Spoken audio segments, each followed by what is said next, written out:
Most people try to change their life by changing their actions. They start waking up earlier, going to the gym, trying to build better habits, but after a few weeks, they slowly fall back into the same patterns. And it's not because they're lazy, but because they haven't changed the deeper systems shaping their behavior, the way they see themselves, the habits they reinforce, and the way they structure their life. Because the person that you become isn't built in one spurt of motivation, it's built through hundreds of small decisions that slowly shape the way you see yourself. Now, I'm 22 years old, and over the past few years, I've spent a lot of time working on discipline, self-mastery, and understanding how to actually improve my life. And through that process, I started to notice that real change doesn't come from just trying harder. It comes from focusing on the key areas that shape the way you think, live, and behave every day. And over time, I realized that most of my growth came from focusing on a few core pillars. So let's just get straight into this, right? I've written down 5 pillars, and these are things that will honestly be pivotal to your life. And I believe that the last one is something that is highly neglected. Now, the first one is mastering your mind. Now, how do you actually go about doing this? And this one is probably the most avoided one that I see, because sometimes it can be easier to take shortcuts and avoid this, because yes, you can go to the gym and do all of these things, but are you actually secure in the person that you are? Are you actually happy and content with your current situation? Because going to the gym won't fix all of that, I was training years before I started doing this side of things, but also I was young. I was still in school. So it was like gradually this just started to happen. So one thing that I started doing heavily when I was 17, and that was journaling. That was going on that journey to actually understanding this world, understanding things that are going on and understanding myself. I used to go on long walks for hours, and I just loved it. I just loved it in all honesty. No matter what the weather was like, I would just go on a walk, no music, or I'd go on a run, whatever it may be, just clear mind. And I would usually go in nature. I would go through the woods. Sometimes I'll take my shoes and socks off and just walk, It was nice. And that's kind of a form of meditation. But let me get back to journaling, right? With journaling, and I've actually still got my old journal. I think it's somewhere behind me. Because I brought it with me. I was like, you know what? I do want to hold on to this.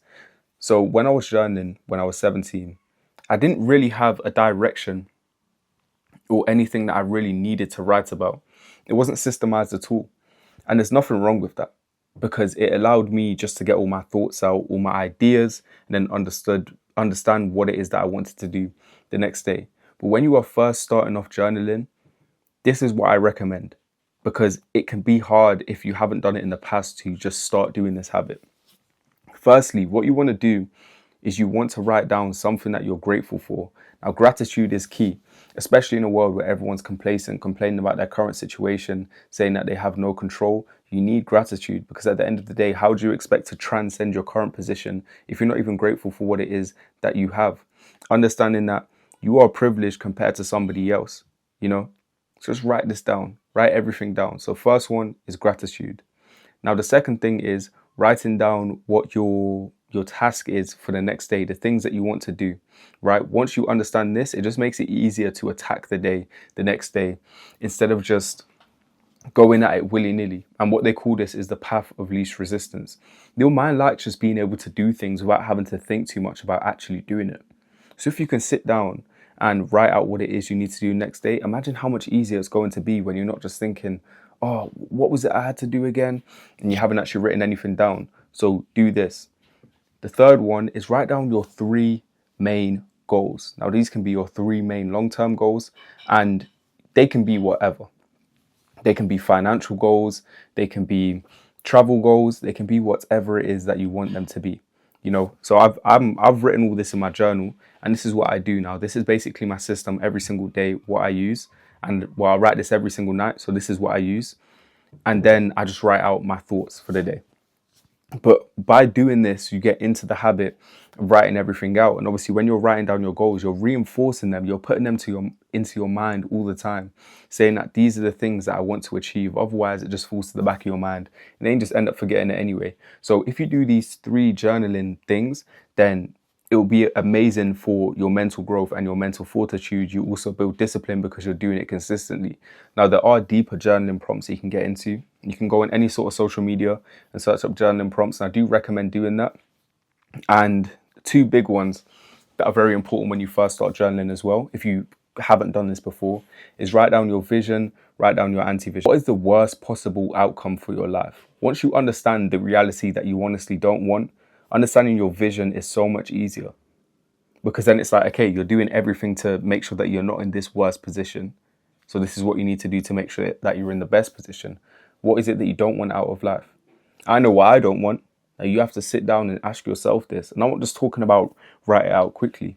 Now you're going to sit there for 20 minutes. You're going to sit there for even longer, as long as it takes to actually get all of these thoughts and all of these things out.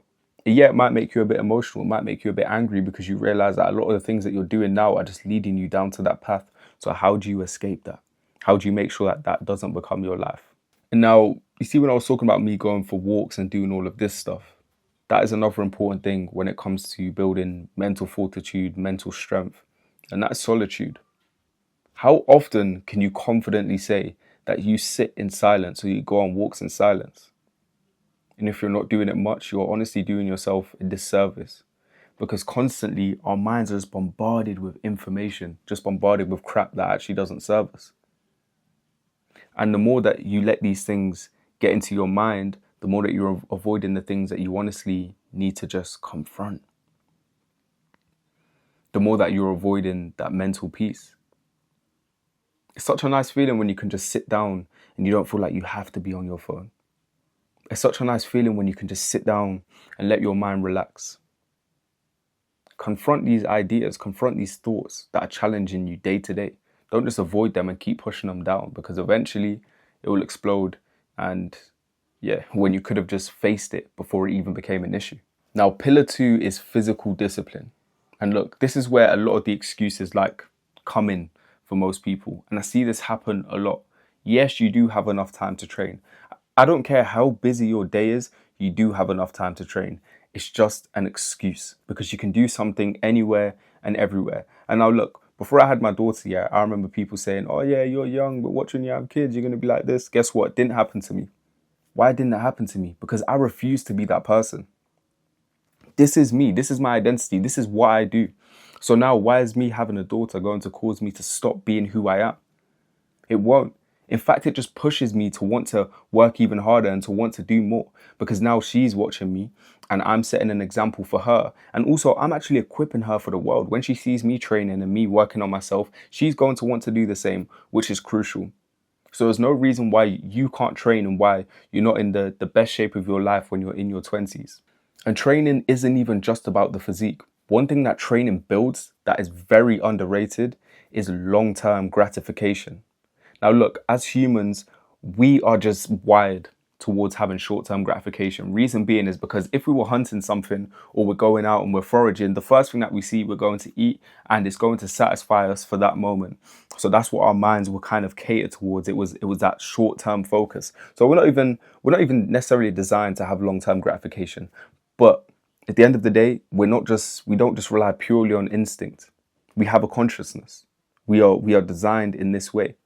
So to have long-term gratification means everything in this life, because once you can actually delay the goal and delay the reward, it's like you're going against your natural instincts in a way. But not only that, it proves that you can sit down and focus on the short-term task in order to get the long-term outcome. So when you go to the gym, you're not going to feel amazing straight away. You're not going to look amazing straight away. Don't get me wrong, you will feel better after the workout, but you're not going to look amazing straight away. You're not going to go home and be like, yo, I'm wham already. You're not going to look like this straight away. You know what I'm saying? You're not going to look like that straight away. It's just life. But when you keep going consistently, after a few months, you'll be like, okay, I'm actually starting to make progress now. And after a few years, you'll look insane. You feel better as well. You'll be so much stronger. So this is why it's so important. This is how fitness will gain that long-term gratification. And even if your goal isn't to get wham, that's completely fine. I train calisthenics. I train what I love. My goal is to get strong. My goal is a 100 kg pull-up, 140 kg dip, and a 200 kg squat for the time being. And those goalposts will keep moving and moving and moving and moving. But you just train what you love. If you want to run, then start running. Start trying to get quicker times, whatever it may be. And what I found as well is don't aim for mediocrity. Don't aim for mediocrity when it comes to training. See what you're capable of. See how much you can actually push your body. A lot of people say, I don't want to get too big. the likelihood is you couldn't even get too big if you tried. And you realize that you start training and you'd actually be like, you know what, I want to get slightly bigger, or I want to get slightly stronger, or I want to get slightly faster. Training also teaches you an insane amount of resilience, because even when you don't want to do something, the likelihood is you're actually going to do it. Training also, it teaches you an insane amount of resilience, because even when you don't want to do something, when you have these goals and you have these things in place, you're going to do it anyway. Look, if you have a goal to, I don't know, bench 120 kg or whatever it may be, you know that you have to train a particular time. You know that you have to train a specific, you know that you have to train certain days of the week. You know that you have to have a program. You have to have something in place that actually allows you to reach those goals. So even when you don't want to actually do the training session, you do want to reach the goal. So how are you going to reach it other than actually doing the things that you need to do day by day in order to get to where it is you want to be? So when it actually comes to getting into shape, what you need to do is you need to dedicate certain days of the week and certain times of the day that you're actually going to go to the gym. Have those things laid out properly and start training on those days. Start training at those specific times, and don't change it, because the more you change it, the less likely that you actually are to show up for yourself. And when you start, you just need to say, look, this is the time I train. This is how long I train for. This is exactly what I'm going to do. Otherwise, the progress will be so slow if you don't actually know what it is you need to do. And obviously, if you need any help with that, leave a comment or drop me a message on Instagram. Now, pillar 3 is nutrition. And it's actually insane to me, the amount of people that go to the gym and I've never seen them below 18% body fat. And I've been going to the gym for years. It's because they lack the discipline when it comes to food. And food isn't even just about physique. Food is so important. Food is crucial to your performance when it comes to you being able to sit down and focus. Food is crucial to how you feel. Food is crucial to how you sleep. And now look, a lot of the times it comes down to a sugar addiction. A lot of people cannot cut out sugar. Now, sugar is as addictive as cocaine. There's a book that I've got a few books behind me, and it's called The Case Against Sugar, right? And it talks about how terrible sugar is actually for your body. And it also talks about it from an economic standpoint and how there's certain people that benefit from it. Highly recommend reading that book, right? But we're going to get onto books after this anyway, but I highly recommend reading that book. Now, if you knew the amount of damage that the overconsumption of sugar is doing to your body, the likelihood is you still probably wouldn't be able to stop eating it. So what do you have to do? What do you have to do in order to, in a sense, get over this addiction of sugar? Now, the first thing that I would say is that not all sugar is completely bad, right? But you need a way to overcome eating refined sugars. So the first swap that you can make is get some unrefined sugar. Get some coconut sugar, get some unrefined cane sugar, whatever it may be, but start using unrefined sugar. Start using raw honey. Start using things like this that are in their purest form. And that's the first simple swap that I make. It's not like I don't have sugar at all, but these are the sugars that I do eat. Like I have something called Back to Human. It's like this chocolate bar, unrefined sugar. There's Black and Greens. It's an organic chocolate bar you can also get, which is much better for you. I also eat dark chocolate. It's much lower in sugar and it's much better for you in general. And obviously, I just eat a lot of fruit. I love fruit, right? But when you get your nutrition locked in, you will feel amazing. You actually have an insane amount of energy. You're also able to sleep better too if you're eating at certain times and you have a cutoff point for your eating. You're not just scranning before you go to bed. Certain things like that, it affects your life so drastically and you don't even really realize it. When you eat better, you start to look amazing. You start to get a bit leaner. You start to feel a bit more functional. You have less aches because you're reducing the inflammation in your body.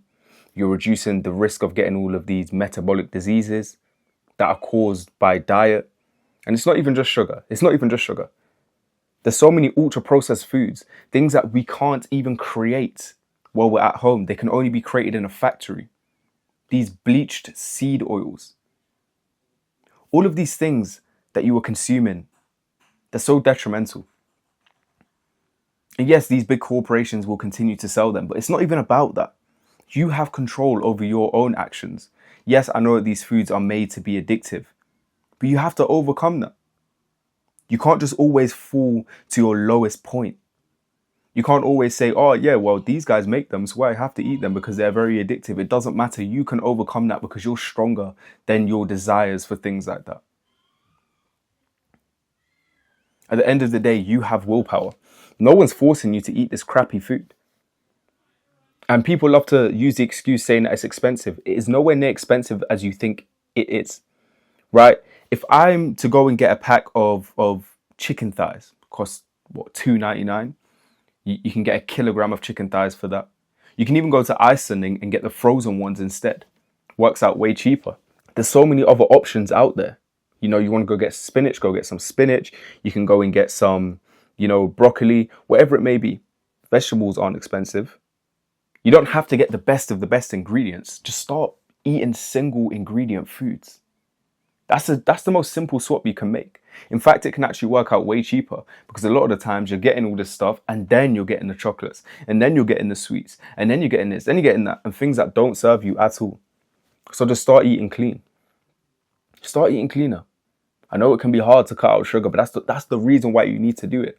You need to do it because it's hard. You need to do it because you can't actually control yourself.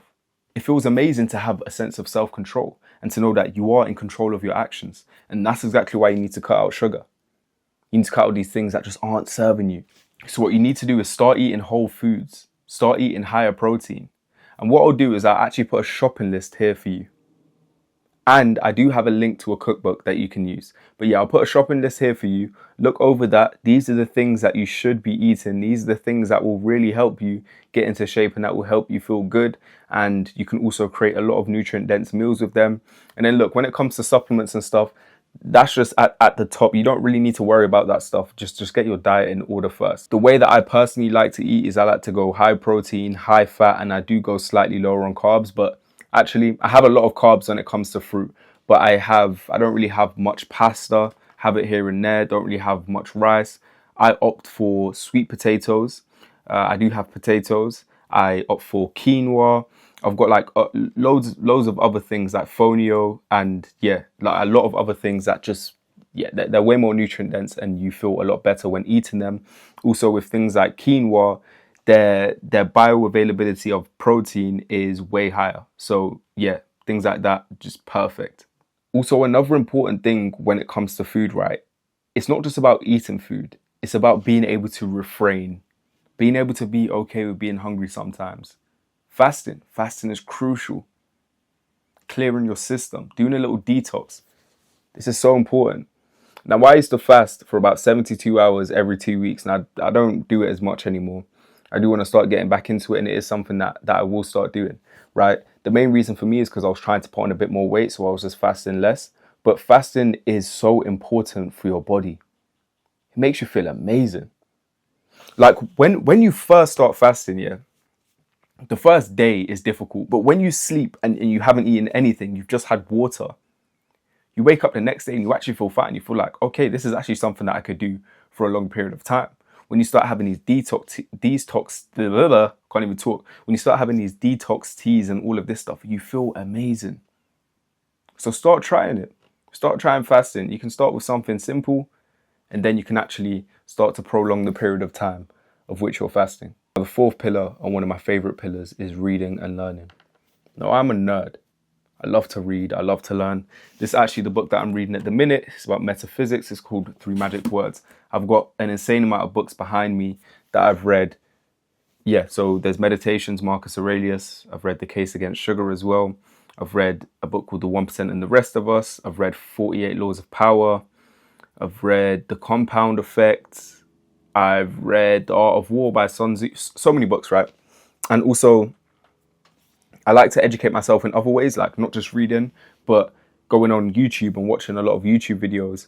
There's a guy that I've been watching a lot recently, and he focuses a lot on geopolitics. Obviously, with the Iranian war going on, it's very important to watch these type of videos, not just to see what's going on in the world, right? But to understand the mindset and how these things are actually going to play out. Now, an important thing and a very good thing about watching him is that he was predicting that a lot of this stuff would happen years ago based on the evidence that there was. He's saying that the US isn't going to win the war, and that the US also won't nuke Iran. Like, none of this stuff will get involved. But very, very interesting. I highly recommend to go and give him a watch, because obviously you're seeing the price of crude oil go up and all of these things. Just being well educated is going to be so beneficial to you and your life. Like, even if you're somebody that doesn't invest, if you do look out for these things, you can invest a bit there, because you're aware of what's actually going to transpire, right? Not only that, but philosophy was a big thing for me, because philosophy is honestly timeless. A lot of the philosophers that I've read, Marcus Aurelius, Seneca, Descartes, like all of these philosophers, right? And not even just those type of philosophers, like, I've got some random philosophy books behind me, but I've got Miyamoto Musashi as well. Like, things like reading philosophy. There's a book called The Five Rings, amazing book. But yeah, like, philosophy is actually timeless. It not only gives you a deeper understanding of you, it gives you a deeper understanding of the world and how things haven't really changed much, you know? And besides all of these things that are going on in the world, it teaches you that you do have control of one main thing, and that is you. You have control of whatever you want to have control of in this world. You have control of your thoughts and your ideas. And yeah, not all philosophers believe this. There's loads of sides of philosophy. You've got nihilism, for example, and that's the belief in nothing. You have some philosophies that are very negative. But it's important to have a holistic mindset and to read all of these different things.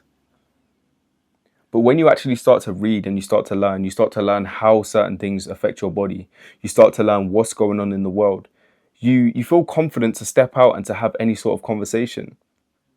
You're also well equipped for the world and what you're stepping into, because you know how to navigate things better. A big important one is that you know how to articulate yourself. Now, articulation is extremely crucial, because if I can articulate myself properly, I would struggle to sit down and make this video. I would struggle to sit down and actually get my thoughts across. I would struggle to get somebody to understand my situation. And obviously me, I do online sales, right?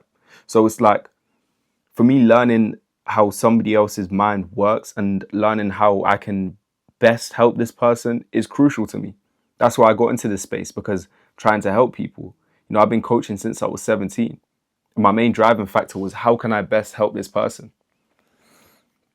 So when I was just coaching calisthenics and I was doing it for free at the start, you know, I was helping groups of people for free. It was like, this is the whole reason why I started it.